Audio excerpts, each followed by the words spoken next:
Welcome to Raw Moms Running on Coffee. Cheers. Woo! Cheers. What does your cup say, Alma? Oh, mine said it's actually my mom. Yeah. She's a teacher, so it takes a big heart to shape little minds. Word. It sure But does. I loved it. Whether you're a teacher or a caregiver or a mom, I mean, it takes a big heart to Yeah, shape little whatever. minds. Yes. Mhm. Lots of Well, patience. Lots of oh, yeah. patience. And lots of coffee. Mine says, all I need is a little bit of coffee and a whole lot of Jesus. Oh, yes. Oh, I yes. think this has been my mantra this week because it's been a rough week. So You need to make us a t-shirt that says that. Yes, yeah. Oh my gosh, I'm totally loving my t-shirt. All I need is coffee and mascara. What? I It's got the it best. and I've been waiting to wear it. So I'm like, yes. Oh yeah. So excited. Well, welcome to our show today. We're so excited you're here. Thank you for coming back and visiting us to spend some time with us. Yes. So today we're going to talk about partnership after babies or babies, like just partnership after having children in general. Fun part. Yes. So I mean, I think we're gonna be as raw as possible, which I Very must raw. say, I think this is a hard subject to be raw about because our husbands watch the show.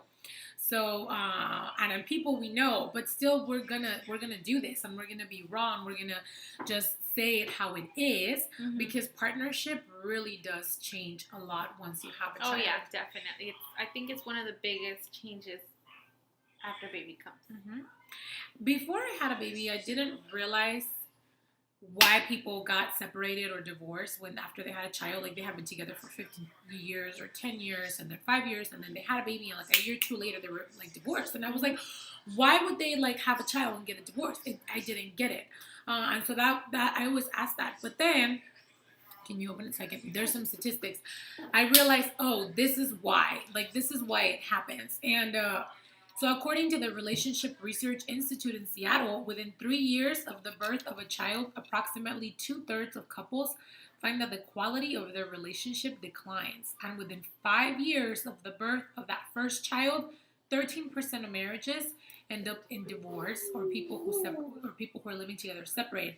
And then after that, after those 5 years, because this is within the first 5 years, it's 13%. After the 5 years, it rises to 39% of couples. Wow. Yeah. That's scary shit, y'all. That is. Like, sorry, but that's scary. As it is, our divorce rates right now are 52% of divorce. And that doesn't count, like, if you're not married and, you're living together. So, I mean, couples separate.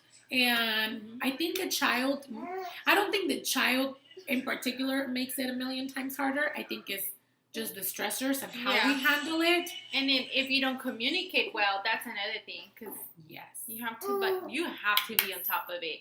Yes. And see, a lot of couples, they don't communicate before having the child, and they don't do their research because I believe that that's a lot of the cause. They don't do their research on what's gonna happen and what you need to look for. I think. Sorry.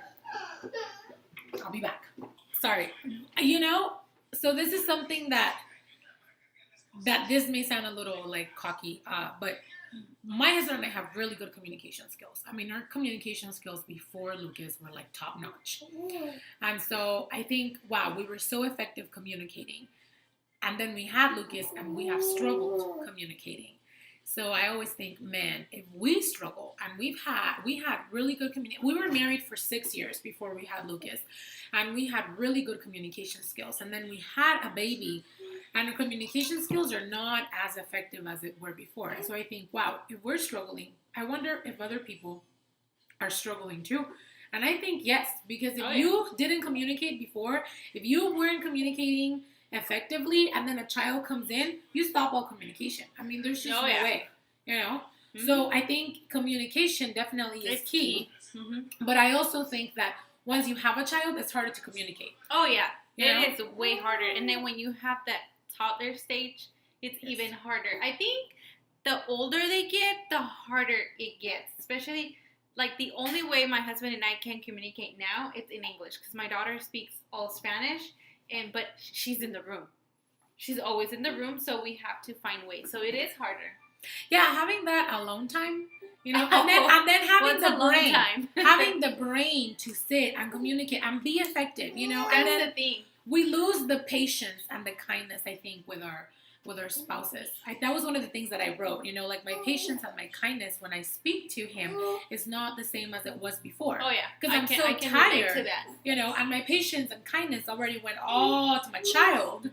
That when it gets down to it and we need to talk, it's more like, okay, did this get done? Did that get done? Did you get this done? Did you make sure this got done? And you talk, and then you realize that the kindness and the empathy that you once had before is not there. It's not there. Because all the attention, it's not to them anymore. I mean, they're not your priority, right? And then you feel so comfortable with them, and that you're still, you're so comfortable that you don't think you have to be kind anymore, because it's like, they get it. I can just say whatever is in my mind without filtering it. Or exactly. Yeah. And I think it goes both ways. I know in my marriage it's been like that. We both have not been very kind sometimes when we speak. I'm not talking about insulting each other or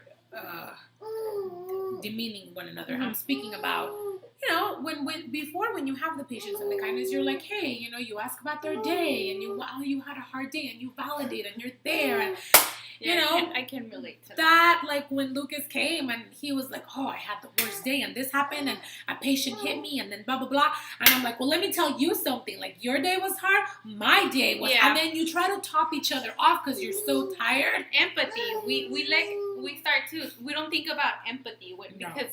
And it's funny how it comes in connection with the self-care, because it's like at many times you don't have that time for you. So when they come, you try to get it, but they try to get it too, and it's like that's when you start like, no, I have it harder. No, because I have you're it like, harder. your needs aren't being met, right? Exactly. So if your needs are not being met, how can you meet someone else's needs?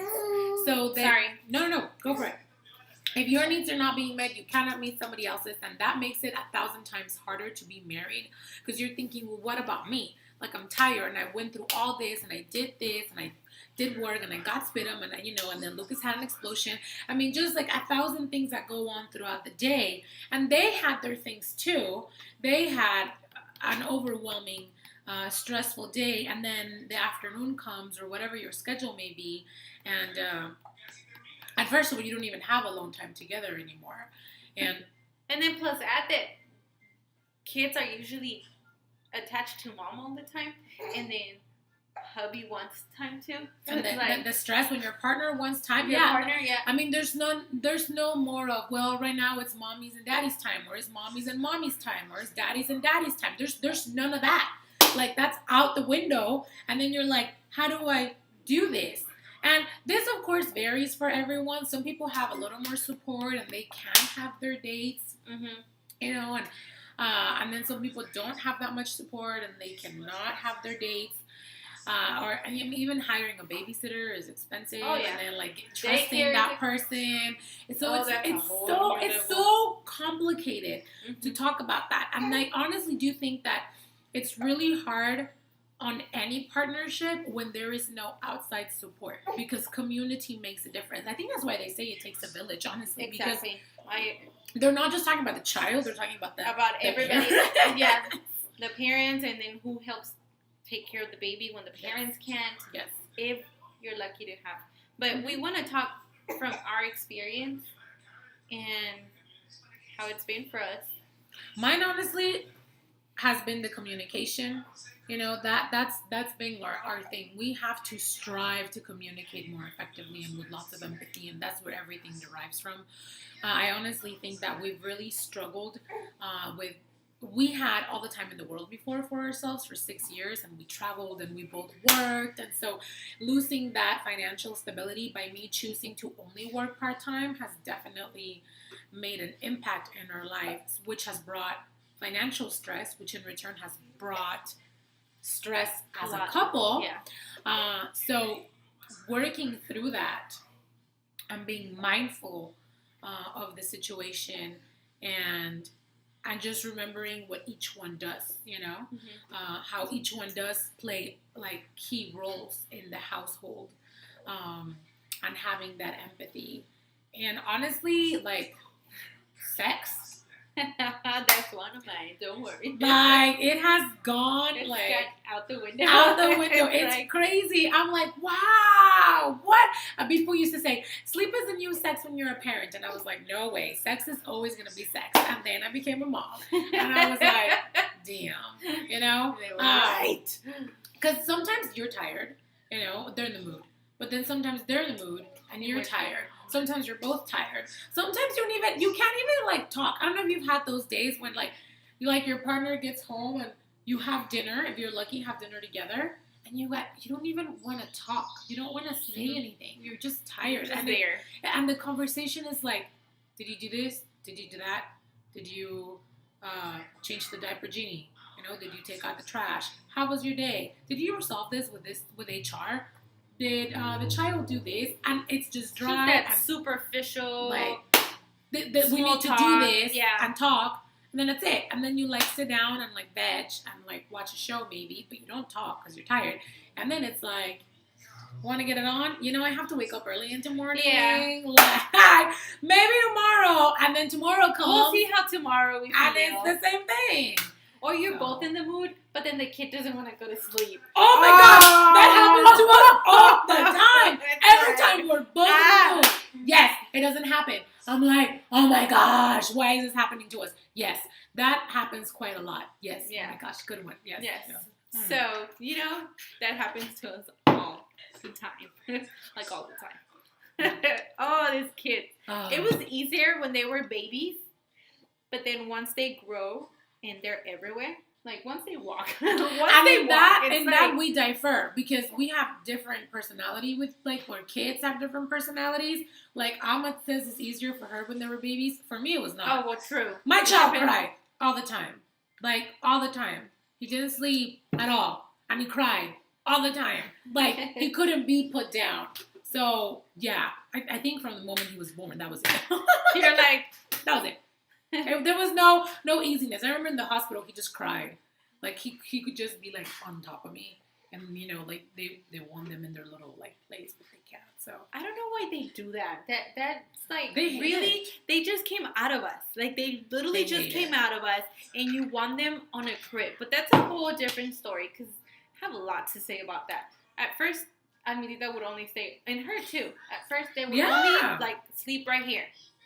you don't want to have sex when you have someone sleeping on you all the time, but then you're breastfeeding. You don't want that little You're like, no, wheeler. I'm good. Like, I've already had That's someone on another top thing. of me You know, all day. exactly. Like, That's another thing. If you breastfeed like 24/7, when they're babies, they eat all the freaking time, like every 30 minutes, and that's like, yeah, every 30 minutes. You just don't. And then like your it. husband comes, you know, your partner comes in, hey, Let's like, get it on. do not even look at me yet. I haven't even showered.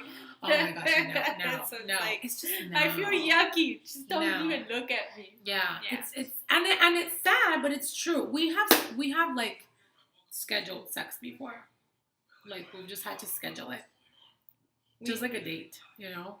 We're thinking about doing that, so don't feel bad. It's like we need to. Because if not, it doesn't happen, you know. Yeah. Like, I don't know how people are like, oh, I got pregnant like 2 months after having a baby. I'm like, where'd you get time to have sex?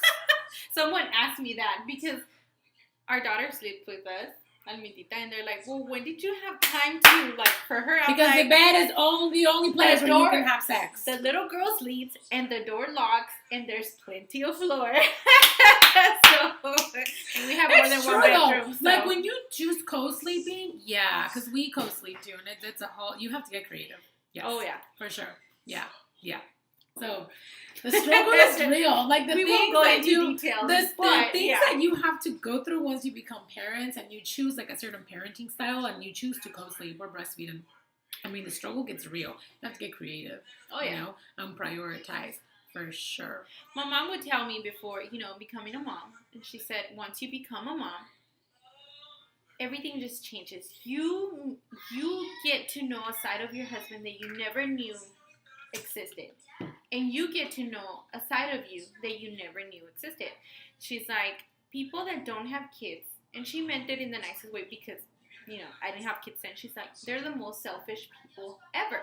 She's like, if a couple does not experience parenthood, which I'm not judging because I mean whatever your choice is, whatever. But she said, if you don't want kids, don't have them. Don't experience exactly, it. Please. exactly. Because she said, couples that don't have kids, they won't experience what a couple with kids does. No, and it's that's totally selfless different. love. You have to work. Like if you have a kid, you have to know it's not about you anymore. No, it's not. So if you don't have kids, and like you said, and you don't want kids, then don't have them because it's true. Like, I'm a big supporter of that. If people selfless. don't want kids, I'm like, don't have them. If you're like, I'm unsure, don't have them. Because honestly, it takes so much work. It is sacrifice after sacrifice after sacrifice after sacrifice. It is. If you're doing parenting right, like it's not gonna be easy. Exactly. That's one of the things. Like if you're gonna be a parent, you're gonna just make sure you're gonna be 100% in because it's not about you anymore. And that's what my mom would tell me. She's like, it's not about you anymore. It's not about him anymore. It's selfless love, but you have to be prepared. Yes. You have to be, because you know what? I was a month pregnant and I wasn't feeling good. That's when she was having the conversation. She's like, the sacrifices start right at then. Yeah, I remember now. But she said, it's you have to know, it's not about you. It's not about him. It's about the baby. Mm-hmm. And that's one of the things, like being creative and doing the things. Yeah, because you still have to take care of yourself, you know. But you have to get creative at doing all of that. Because you don't have all the time in the world anymore. Mm-hmm. And you don't have the energy that you did before. Or the brain. Like, your cognitive functions change so much. Everything changes. Like, it's just ridiculous how that changes. I'm with my kids 24/7. Like I've mentioned before. We don't have health care. So we have to get, like, it's either me or my husband that's with the girls. And we have to, like, make sure that we do the things. And it is hard to, you know, say, okay, I need at least 5 times to breathe. So, but we definitely get creative with everything. You have to, because the struggle is real. And communicating, and you know, I used to be the mom that said my kids are never, ever, ever gonna be watching the phone or the iPad. I ate my own words because sometimes that's the only way I find sanity. You know, I think you never know. You never what you're going to experience until you're in the midst of it, in the midst of the chaos. Because you see it from the outside, but once you're in it, and you have the tiredness in front of you, and the stress, and I think that's why, like in marriage, you know, and or in partnerships and all of it, like you think, oh, well, we're just gonna do A, B, C, and we're gonna be okay once we're parents, but then like the children get here or the child gets here, and you're like, oh, A, B, C don't work. So we're going to have to try maybe X, Y, and Z. And then maybe X, Y, and Z don't work. And so it's like trial and error the entire time, honestly. That's what I feel like. I feel like those have been the biggest changes that I've experienced in marriage. Like the communication, the lack of patience and kindness that we sometimes have for one another. And we actually came out with a plan just last week because we had a talk. And that's another thing. You need to sit down and really, truly express how you feel. And we both sat down and expressed how we felt. And it was really good to do that. We got really honest and we talked about expectations of what we want and what we need from one another. And we created a plan that we're both following. And every couple is different. But we did our plan of like, okay. And you may think, oh, like, well, if you have to write that down, then, you know, like... That's dumb. Like, no, because sometimes people forget to hug and kiss. Oh, and like, so we wrote how we're going to give each other like 6 hugs a day that last at least 10 seconds. We weren't doing that. We were before. Now we don't. We used to tell each other I love you like 1,000 times a day. We say each other I love you, but I feel like it needs to be like looked into our eyes and we say it now. So we wrote that down. Look into each other's eyes and say, I love you. Compliment each other at least 5 different times throughout the day. That takes work, y'all. Well, we wrote that down. Either through text or even like on social media, give each other a compliment or through words. So that's another thing we're doing.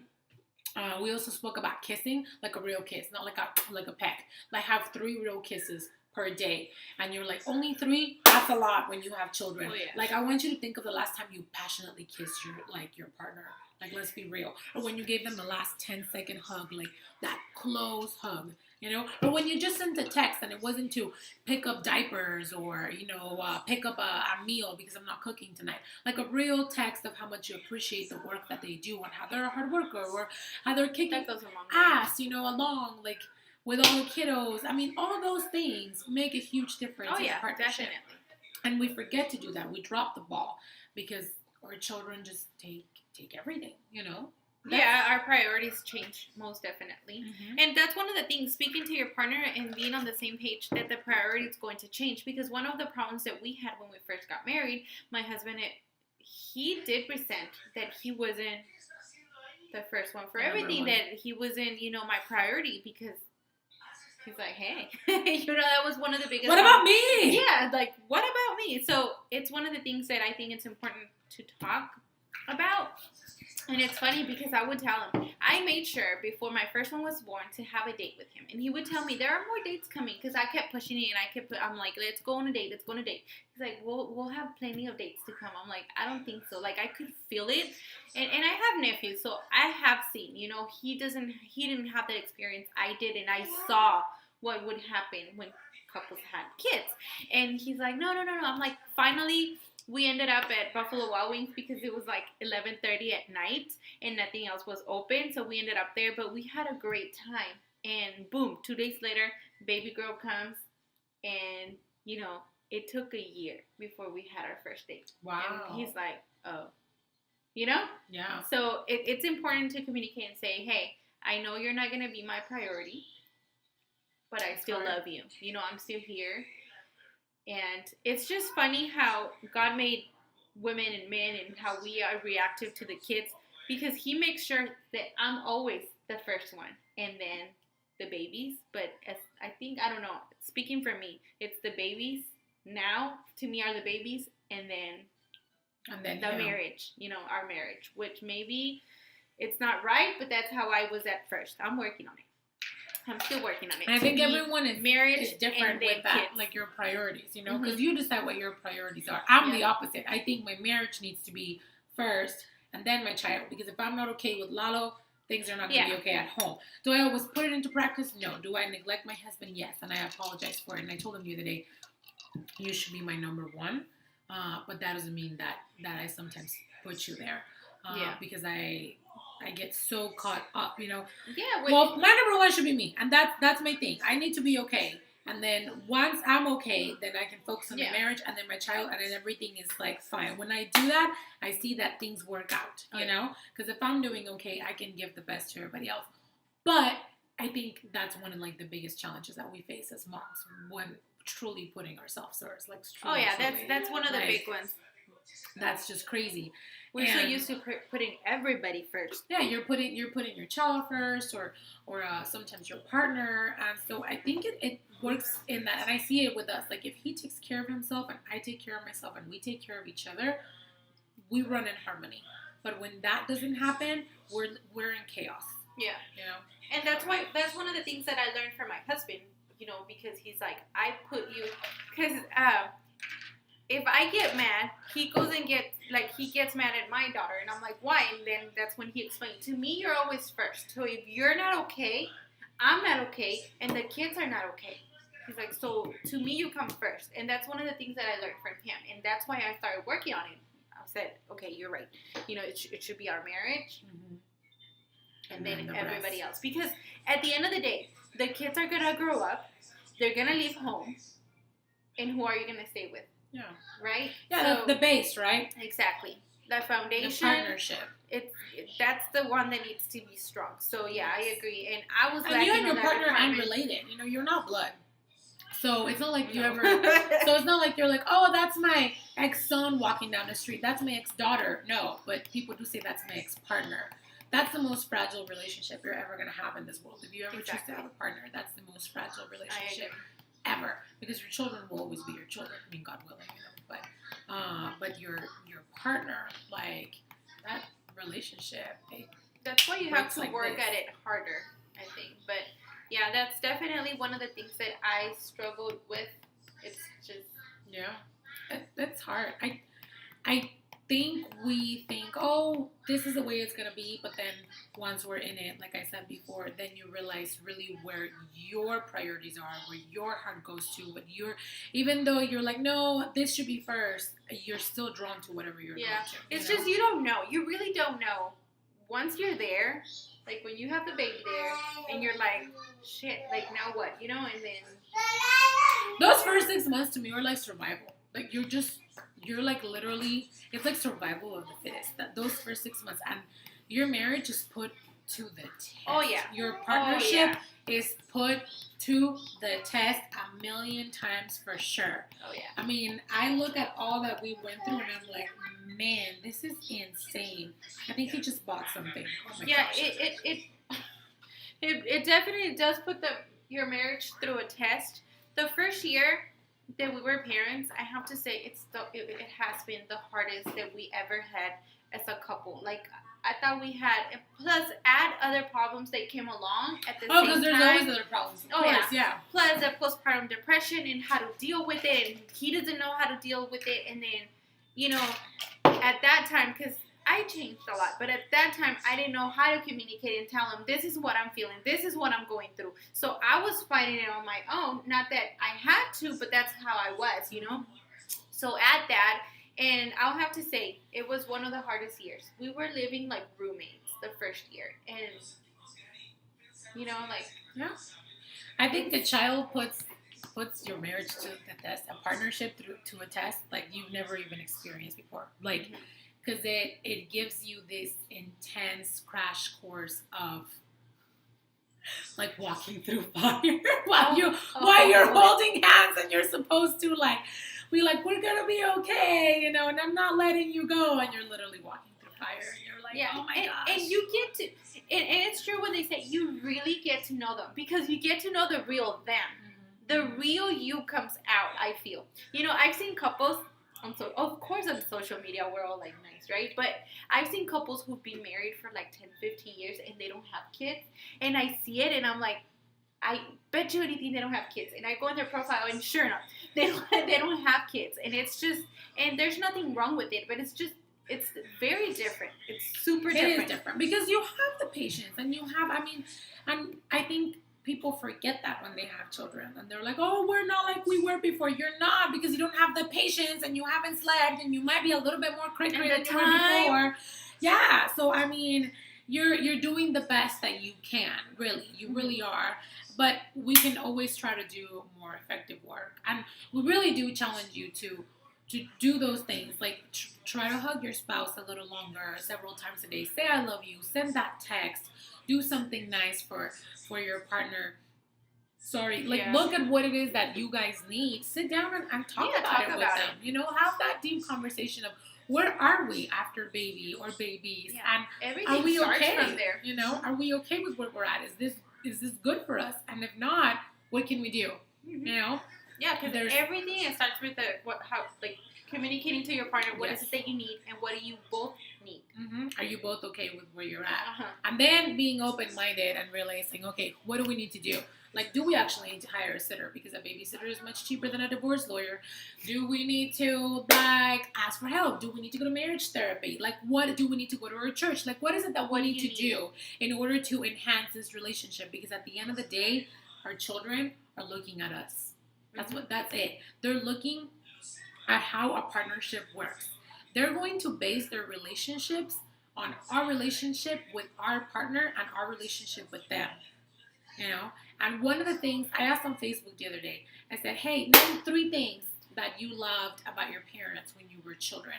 And several of the responses were the way they loved each other, or the way they always put each other first, the way they worked as a partner. And I was like, that is huge. That's important. Oh, yeah. Because that's everything. That is everything to them. Because if you guys are doing okay as partners, then you're giving them a secure home. The base is secure. And that's what matters to them at the end of the day. I agree. So yeah, that's what stays with them. We hope that you take on the challenge, that you communicate, that you actually take a step back and look at what it is that you need. Sometimes we need to ask ourselves what we need. Sometimes we're not mindfully going through our relationship. Like autopilots are planes. Oh, yeah. Like it says on there's a book that says We that. just go through the motions and Yes. just. So we need to ask. We need to use our voice and ask our partners, hey, like I need this. You know, and then talk about it. Have that dialogue. Yeah. Which, Don't be afraid to have that conversation. Don't be afraid. Even if you need help from your partner, don't be afraid, because at the end of the day, you chose that person for a reason. So be honest, talk to them, and you never know. Maybe they need to talk to you, and now that you open those doors, they're gonna be open to you, and that relationship's gonna become closer. I definitely do think that communication is key, even though it's the hardest thing to do. When we most need it, it's when we less want to do it. Oh, But that's when we actually need to get to do it and do the work. Yeah, instead of drifting apart, just try to bring them in and talk to them and have that conversation. Really do have that conversation. Yeah. Even if it's through text. You know, sometimes my husband and I, we talk through text. That's the only way we can, but hey. We Yeah, can do I it, think you know? whatever you need to do, you know, make sure it gets done. And we have a little quote for you. Let me see. Little quote. Once your parents, your partnership matters more, not less, because now other people are counting on you. So, Love it. food for thought. Thank you for watching us. We had fun. I think this is such a cool subject, and I think we could like We talk could about go this even all more. day Yeah, about it. because because it it really is- is a lot. A we lot have of a things lot- happen. It's crazy because we have a lot of things to say, but then we try to narrow it down, but it's kind of hard. We need an hour for the show. Yeah. We need a TV 1 hour show. This is a lot to say. But okay, everyone, thank you for watching us. We appreciate it. Go out, work on your partnership, make it a priority. Yeah. And make yourself a priority. We did do And our you self-care, by the way. I do want to say that we did do our self-care this past week, and it was good. Woo, woo. Yes. Please make sure Definitely you makes a keep difference. engaging on it. Do whatever you need to do, even if it's 15 minutes, but give yourself that time because you're worth it, and your kiddos need you They to are be okay. Yeah. So, At the end of the day, that's who they're looking up to, you and your partner. So, and as I always say, please leave your comments here and what kind of self-care you do, what kind of things you do with your partner that maybe we can use as advice. yeah, So like leave it in the what are comments you here. doing with your partner that has helped you survive having children? Yeah, or if you want to talk about your experience, please leave it here in the comment, or you can even send us a message, and we'll be happy to read it. Don't forget to subscribe to our channel. We're still doing the drawing, right? We're waiting to get to 30. So, So please subscribe and hit the bell so that you can get notifications about the next Yes. video. woo! All right. Thanks for watching. Thank you. Bye.